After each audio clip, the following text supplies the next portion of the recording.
Assalamualaikum warahmatullahi wabarakatuh. Perkenalkan, nama saya Syaumi Awalia, mahasiswi semester 6, Prodi Biologi, Fakultas Sains dan Teknologi, Universitas Islam Negeri Sumatera Utara. Di video kali ini, saya akan menjelaskan sebuah artikel penelitian yang berjudul Identifikasi Protozoa Usus pada pasien yang sedang menjalani kemoterapi di RSUP Dr. M. Jamil di Kota Padang. Jurnal Kesehatan Andalas, volume 7, nomor 3, tahun 2018. Di dalam pendahuluannya, mereka membahas tentang infeksi protozoa usus, imunosupresi dan penyebabnya, kanker, dan spesies protozoa yang dapat menyebabkan seseorang mengalami diare. Infeksi protozoa usus merupakan salah satu masalah kesehatan di dunia, terutama di negara berkembang, di mana tingkat pendidikan yang rendah dan iklim tropis merupakan faktor resiko infeksi protozoa usus. Spesies yang tergolong dalam protozoa usus yang mengakibatkan infeksi saluran pencernaan pada manusia yaitu berasal dari kelas Rhizopoda adalah Entamuba histolytica. Kelas Mastigophora adalah Giardia lamblia, dan kelas Sporozoa adalah Blastocystis hominis. Entamuba histolytica merupakan salah satu protozoa yang sering menjadi penyebab seseorang mengalami diare. Infeksi protozoa usus dapat terjadi karena seseorang yang memakan makanan atau meminum minuman yang terkontaminasi kista protozoa usus atau dengan transmisi langsung fekal oral. Setelah tertelan, umumnya protozoa usus hidup sebagai patogen di usus halus dan usus besar, sehingga menimbulkan gejala seperti rasa tidak enak di perut, diare, muntah, dan demam. Namun, tidak semua infeksi protozoa menimbulkan gejala. Beberapa orang dengan pemeriksaan feses positif protozoa usus tidak merasakan gejala sama sekali.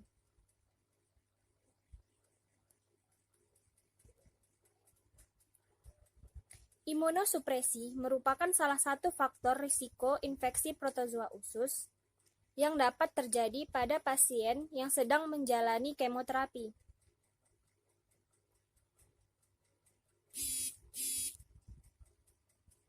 Salah satu penyebab terjadinya imunosupresi adalah kanker dan terapi yang digunakan untuk mengobati kanker itu sendiri. Kanker merupakan salah satu penyebab kematian utama di seluruh dunia. Pada tahun 2012, ditemukan 14,1 juta kasus kanker baru, dengan 8,2 juta kematian akibat kanker dan 32,6 juta orang hidup dengan kanker di seluruh dunia. Di Indonesia sendiri, berdasarkan penelitian yang dilakukan oleh Badan Peneliti dan Pengembangan Kesehatan, Kementerian Kesehatan Republik Indonesia tahun 2013 didapatkan angka kejadian kanker sebesar 1,4% atau sekitar 303.000 orang. Kanker sendiri merupakan penyebab kematian peringkat ke-7 di Indonesia. Kanker juga dapat menurunkan sistem imun dan terapi yang digunakan untuk mengobati penyakit ini juga akan menyebabkan penurunan sistem imun. Ada beberapa jenis terapi yang diberikan kepada pasien. Secara umum, terapi yang diberikan yaitu terapi lokal dengan pembedahan dan radiasi, dan juga terapi sistemik. Terapi sistemik dilakukan dengan pemberian regimen kemoterapi yang bisa diberikan tunggal atau kombinasi. Prinsip dari pengobatan ini adalah untuk membunuh sel-sel neoplasma. Dalam penerapannya, obat kemoterapi tidak hanya menyerang sel-sel kanker, tetapi juga mengenai sel-sel yang normal, terutama sel yang berproliferasi secara cepat. Berdasarkan penelitian yang dilakukan Neha Balani et al. Di India, didapati 38 dari 100 pasien yang menjalani kemoterapi dan radioterapi untuk berbagai keganasan ternyata mengalami infeksi protozoa usus. Cryptosporidium dan E. histolytica merupakan infeksi terbanyak, masing-masing 39,5%, diikuti Giardia lamblia 13,2% dan Isospora belli 7,9%. Penelitian lain yang dilakukan oleh Abdelmegid et al. Di Mesir, dari 145 pasien yang sedang menjalani terapi kanker atau kemoterapi, sebanyak 124 orang, radioterapi sebanyak 21 orang, 85,5% pasien mengalami infeksi protozoa usus. Diagnosis pasien yang terinfeksi protozoa perlu dilakukan pemeriksaan tinja dengan mendeteksi kista, trofozoid, ookista, bentuk granular, vakuolar, atau ameboid pada tinja. Beberapa spesies protozoa dapat dilihat secara langsung di bawah mikroskop. Namun, untuk mempermudah identifikasi dapat dilakukan dengan pewarnaan, salah satunya dengan teknik pewarnaan Ziehl-Neelsen. Desain penelitian ini adalah studi deskriptif.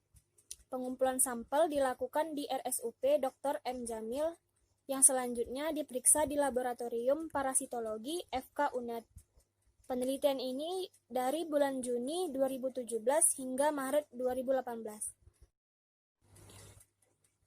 Sampel pada penelitian ini adalah tinja pasien yang sedang menjalani kemoterapi di RSUP Dr. M. Jamil yang tidak memiliki riwayat imunosupresi sebelumnya.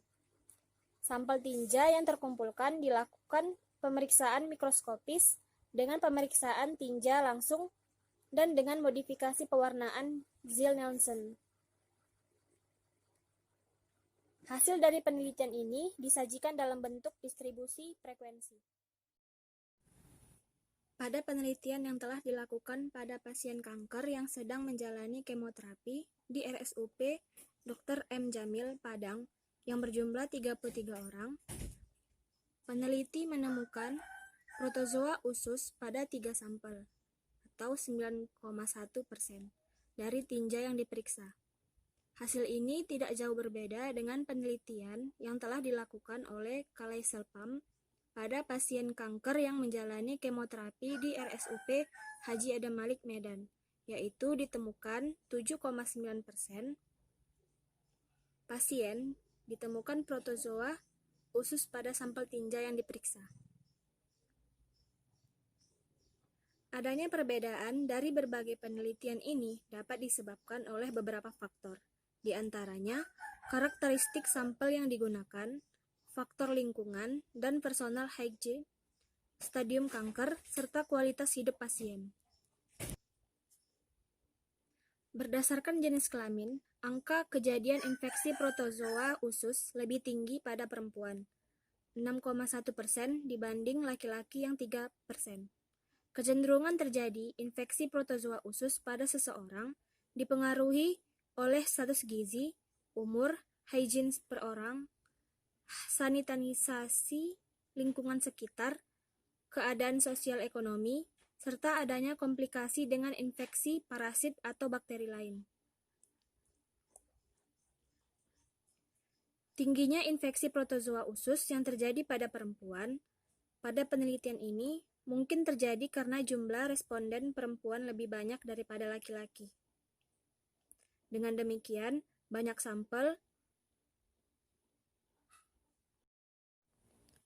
dengan semakin banyak sampel, probabilitas untuk ditemukan protozoa usus pada pemeriksaan tinja akan semakin besar. Jenis protozoa yang ditemukan hanya spesies Entamuba histolytica, yaitu 3 dari 33, atau 9,1% sampel yang diperiksa ditemukan spesies Entamuba histolytica.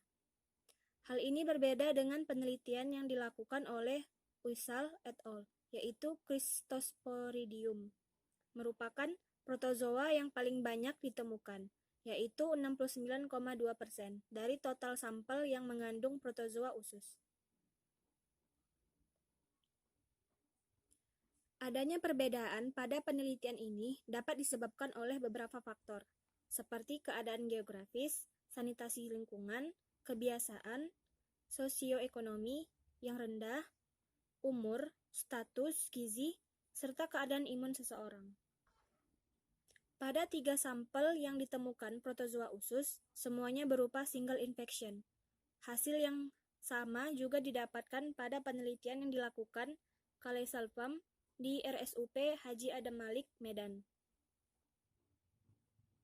Berdasarkan penelitian yang dilakukan Abdel Mejid et al. Di Mesir, didapatkan hasil yang berbeda, yaitu 49,2% infeksi protozoa usus bersifat multiple infection. Tingginya angka kejadian multiple infection pada penelitian Abdel Mejid et al. Ini dikarenakan sampel yang digunakan adalah pasien yang sedang menjalani terapi kanker dengan diare, sedangkan penelitian yang dilakukan di RSUP Dr. M. Jamil ini tidak memandang pasien mengalami diare atau tidak. Pada penelitian ini ditemukan E. histolytica, stadium tropozoid, dan stadium kista. Stadium tropozoid lebih banyak ditemukan, sedangkan stadium kista ditemukan hanya 33% dari tropozoid yang 67%. Berdasarkan pemeriksaan makroskopis tinja, dinyatakan positif adalah tropozoid Entamuba histolytica, memiliki konsistensi yang encer dan berlendir, tetapi tinja yang terdapat kista Entamuba histolytica memiliki konsistensi yang lebih padat. Hal ini sesuai dengan yang telah dijelaskan sebelumnya bahwa gejala infeksi biasa terjadi pada stadium tropozoid, sedangkan stadium kista bersifat karir dan biasanya tanpa ada gejala. Pada segi umur, stadium tropozoid yang ditemukan pada penelitian ini ditemukan pada pasien yang berumur lebih dari 40 tahun. Hal ini akan mengakibatkan gejala yang lebih berat, mengingat seiring dengan meningkatnya usia kemampuan imunitas akan semakin menurun termasuk respon melawan infeksi. Pada penelitian ini, infeksi protozoa usus hanya ditemukan pada pasien yang sedang menjalani kemoterapi siklus kedua dan kelima.